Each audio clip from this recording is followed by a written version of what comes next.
Thank you, Your Excellencies, distinguished delegates, honored guests, and stewards of our shared home.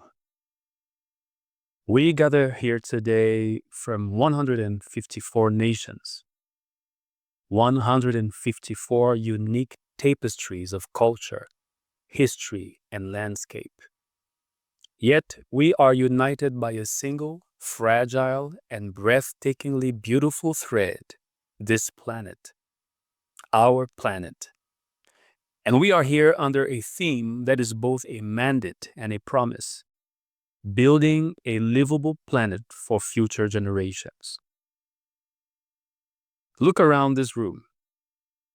In the faces of your colleagues, you see the entire human family. We are the descendants of explorers, innovators, and survivors.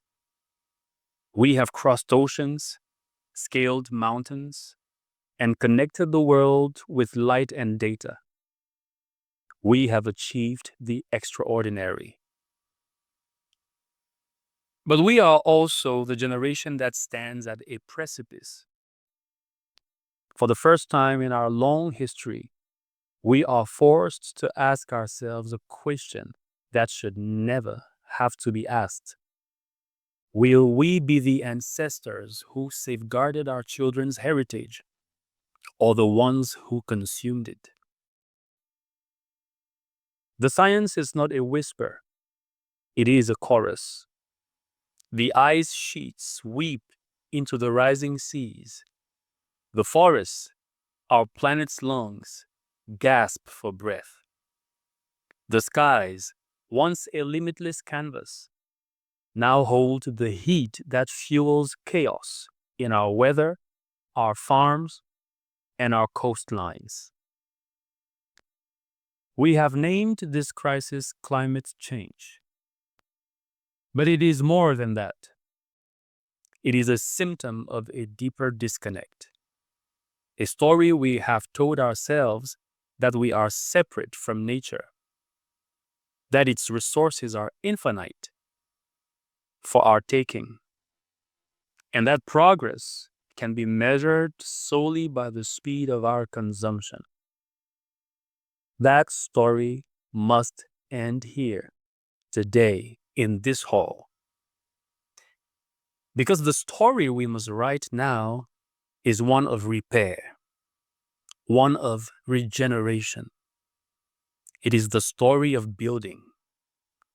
And building is a conscious, hopeful word.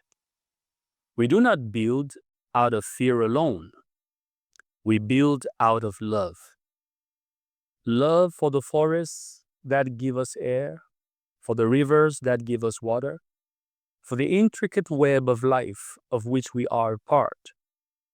And most of all, love for those who will come after us, for the child learning the name of a bird in a language we may not speak, for the future engineer who will design cities in harmony with the land, and for the poet who will find inspiration in a clean horizon. So, how do we build?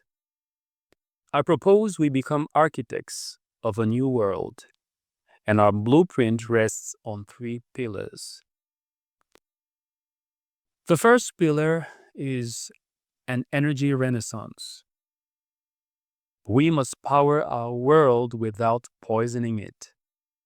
The sun, the wind, the heat of the earth. These are gifts offered to every nation in this room. The transition to clean energy is no longer a question of technology, but of political and economic will. It is the greatest economic opportunity of our lifetime.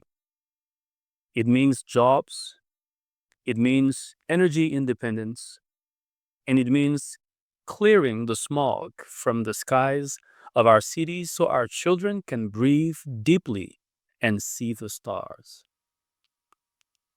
The second pillar is a circular covenant. The era of take, make, waste is over. We must forge a global covenant where we design waste out of our systems, where a plastic bottle is not trash, but a resource for a new product, where we see our oceans not as dumping grounds, but as the source of life itself. This requires innovation in materials, investment in recycling infrastructure, and a commitment from every industry in every country to see the entire life cycle of what they create. The third pillar is an ecological ethic. We must move from exploitation to stewardship.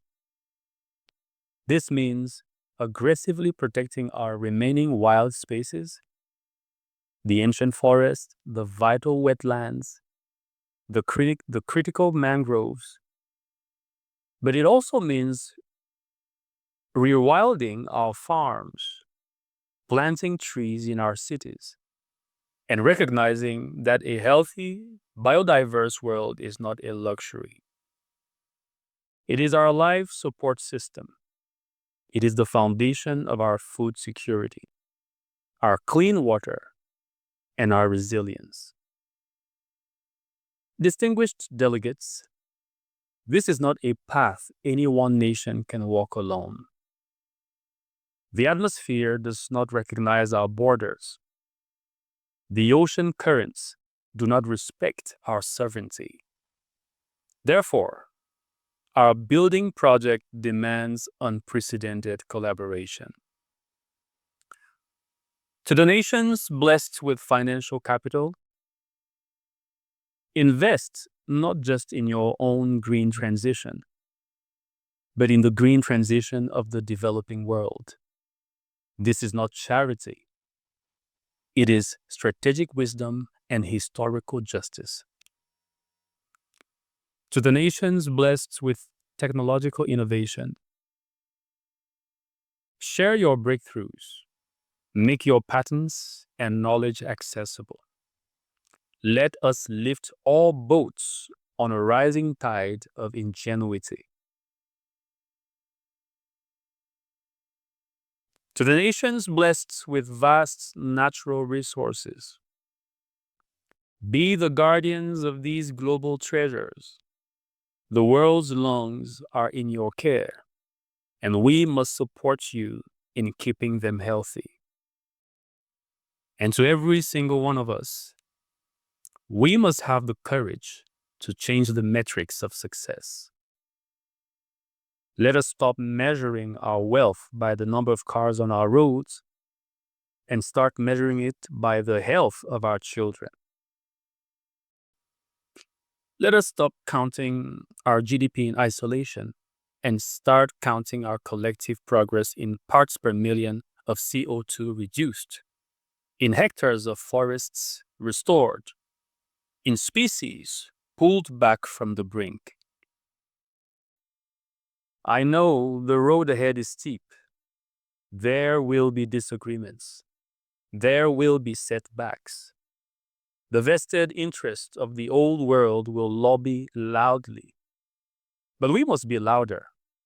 Our voice is the voice of the future, and it will not be silenced.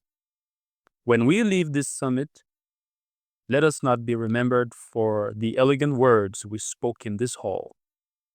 Let us be remembered for the actions we took when we returned home. Let a child born today in any of our 154 countries look back at this moment in 50 years and say, that was the turning point. That was the generation that was warned and listened.